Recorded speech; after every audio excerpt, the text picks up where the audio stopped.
நல்லா சோள காட்டு பொம்மைக்கு ஏதோ சேலை சுத்தி விட்ட மாதிரி வந்து நிக்கிற. உனக்கு இதெல்லாம் செட் ஆகல. எதுக்கு உனக்கு இது தேவையில்லாத வேலைலாம்? அவ உள்ள போய் நின்னதும் அவன் ரசிச்சு பார்த்த மாதிரி தானே இருந்துச்சு. இப்ப ஏன் இப்படி எல்லாம் பேசிட்டு இருக்கா? எதுக்கு இப்படி எல்லாம் பண்ணிட்டு வந்து நிக்கிற? உன்னை இப்படி பார்த்தா உடனே மனசு மாறி உன்னை ஏத்துக்குவேன்னு நினைச்சியா? இந்த மாதிரி வேலையெல்லாம் இனிமே பண்ணாத. சுத்தமா நல்லாவே இல்ல. எனக்கு பிடிக்கல. நீ அவன் எது பண்ணாலும் பேசினாலும் பதிலுக்கு எதுவும் பேச மாட்டேங்கிற. அவன் முன்னாடி எப்பவுமே குற்ற உணர்ச்சியோட கூனி குறுகி நிக்கிற. அத அட்வான்டேஜா எடுத்துக்கிட்டு தான் திரும்ப திரும்ப உன்னை காயப்படுத்திக்கிட்டே இருக்கான். இனி அருளை பார்த்து நீ கூனி குறுகி நிக்காத.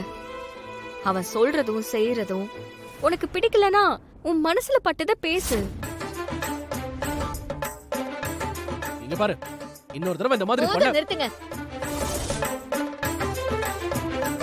நான் உங்ககிட்ட என்ன கேட்டேன்? நல்லா இருக்கான்னு தான் கேட்டேன்.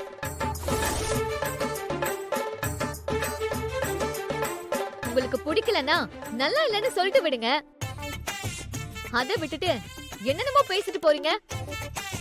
நான் ஒன்னும் உங்களுக்காகலாம் இதை செய்யல.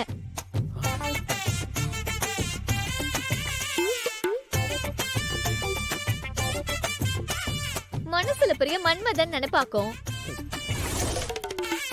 உங்களை மயக்கிறதுக்காக தான் நான் இதெல்லாம் பண்றேனாக்கும்.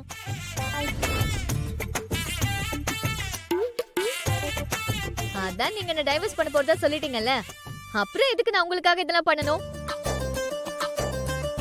நான் எது பண்ணாலும் அது உங்களுக்காக தான் பண்றேன். நீங்களா ஏன் நினைச்சுக்கிறீங்க?